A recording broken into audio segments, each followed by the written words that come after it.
ระถายเต้เนาะคลิปนะคลิปนะ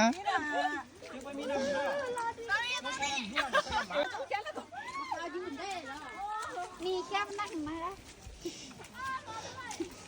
แกบอกอ่ะขอเต้นเลย หัวหลงได้อมไว้อ่ะไม่ได้เลยพอเปิดได้ก็มีท้ายแท้พูดมึงนะนี่ไปซวยก่อนลงอันไปซวยก่อนลงมา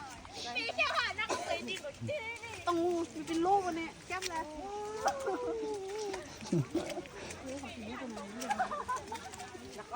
ไปขอร้องงองตายไป